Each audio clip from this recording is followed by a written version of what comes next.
Assalamualaikum warahmatullahi wabarakatuh. Halo anak-anakku semuanya, semoga kalian selalu dalam keadaan semangat dan selalu sehat. Tambah semangat ya, salam literasi.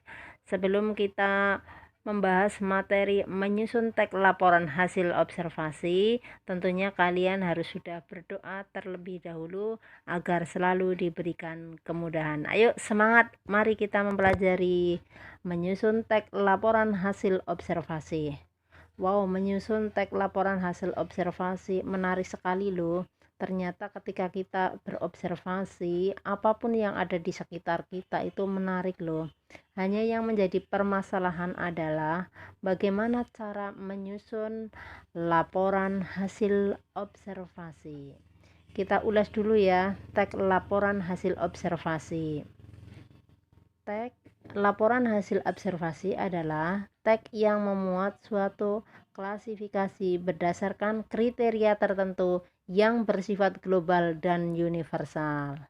Sekarang untuk menyusun teks laporan hasil observasi, caranya ikuti langkah-langkah berikut ya.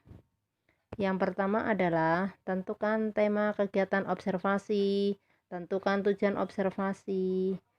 3. Menyusun proses observasi. Yang keempat, menyusun kriteria aspek yang harus dilaporkan. Yang kelima, membatasi aspek yang harus dilaporkan. Keenam, mulai mendeskripsikan unsur-unsur yang dijelaskan sesuai aspeknya. Yang ketujuh, melengkapi teks laporan hasil observasi dengan data dan gambar. Dan yang kedelapan adalah membuat simpulan hasil observasi. Untuk memudahkan membuat laporan hasil observasi, selain sesuai dengan cara-cara tadi, maka kita juga harus tahu kerangka laporan hasil observasi. Kerangkanya setelah mengikuti langkah-langkah tersebut, maka akan lebih mudah lagi. Dan kerangka laporan hasil observasi atau yang disebut dengan struktur laporan hasil observasi.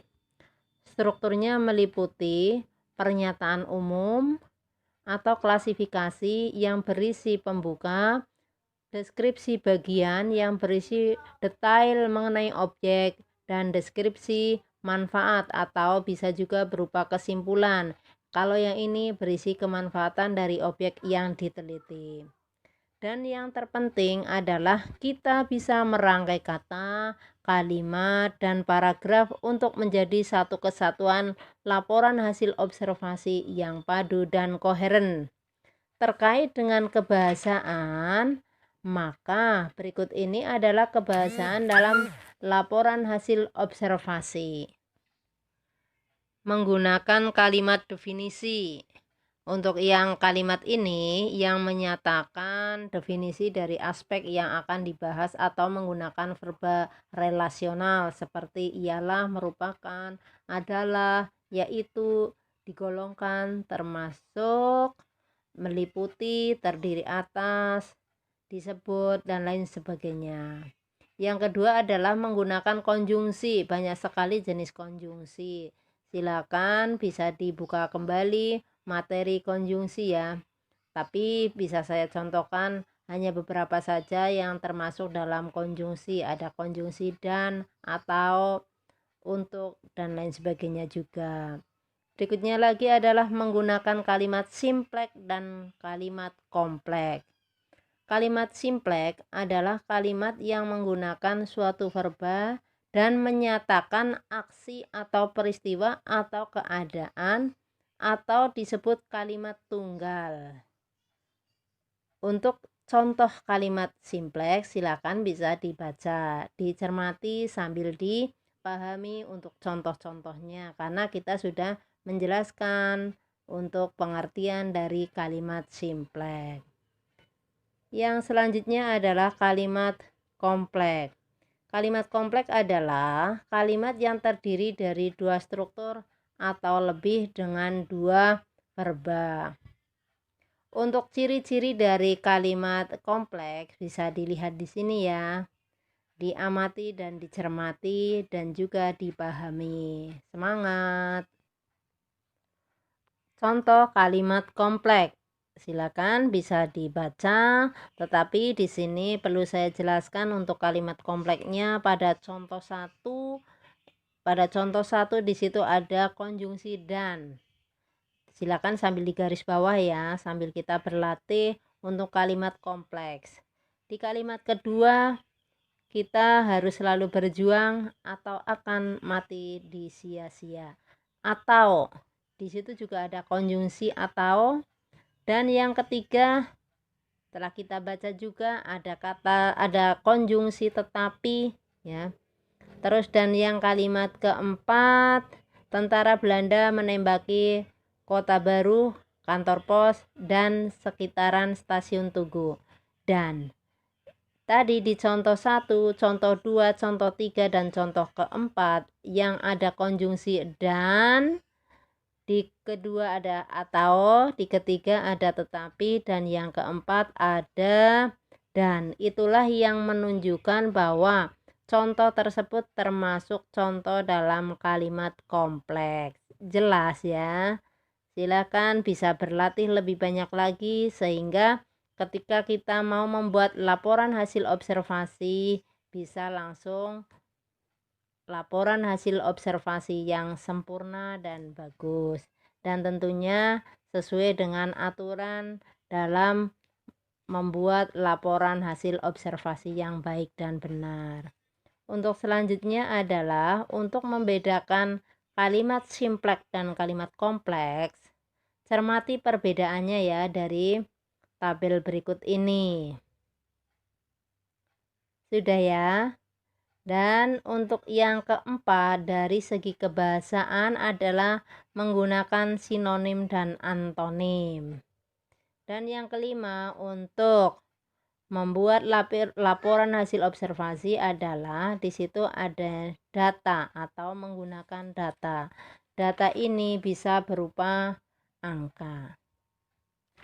Untuk contoh laporan hasil observasi bisa dicermati di sini, yaitu saya garis bawahi contoh sesuai dengan kerangka yang ada, yaitu di situ ada pernyataan umum, ada deskripsi bagian, dan juga yang ketiga ada deskripsi manfaat atau simpulan. Itulah urutan struktur sebagai cara untuk mempermudah kita tahu bahwa laporan-laporan tersebut yang masuk dalam laporan hasil observasi masuk ke dalam struktur-struktur tersebut, sehingga untuk membuatnya tidak akan mengalami kesulitan.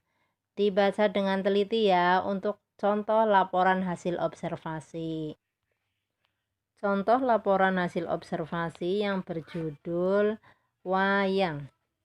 Sambil dilihat dan dicermati ya.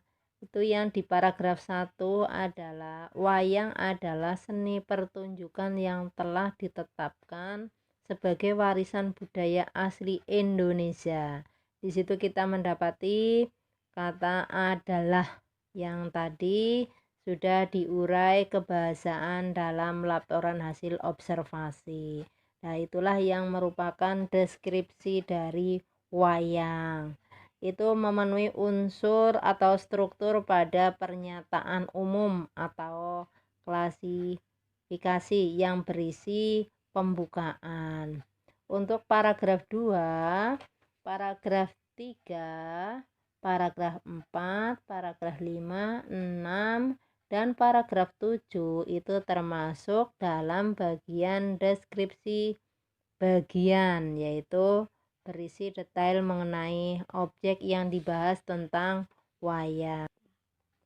Dan untuk paragraf yang terakhir yaitu pada bagian deskripsi manfaat atau kesimpulan, kita dapati paragraf terakhir bunyinya adalah semua jenis wayang di atas tersebut adalah merangkum dari semua yang ada di sebelum paragraf yang terakhir. Di atas merupakan wujud ekspresi kebudayaan yang dapat dimanfaatkan dalam berbagai kehidupan, antara lain sebagai media pendidikan, media informasi, dan media hiburan. Wayang bermanfaat sebagai media pendidikan karena isinya banyak memberikan ajaran kehidupan kepada manusia.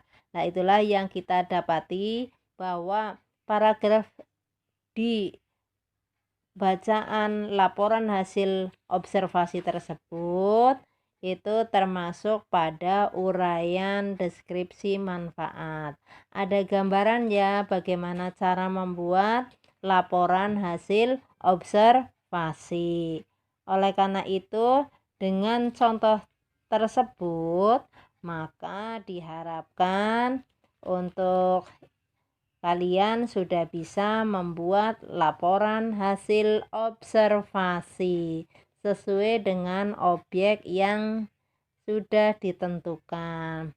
Yang jelas nggak usah yang sulit-sulit, tetapi apa saja yang ada di sekitar kita, tetapi di situ menarik untuk dibahas, maka silakan diamati, dicoba bagaimana cara penelitiannya, baru nanti dibuat laporan hasil observasinya. Tetapi untuk kegiatan ini belum sampai pada poin penilaian. Demikian materinya, semoga bisa menambah referensi materi laporan hasil observasi. Tetap semangat dan semangat. Saya akhiri. Wassalamualaikum warahmatullahi wabarakatuh.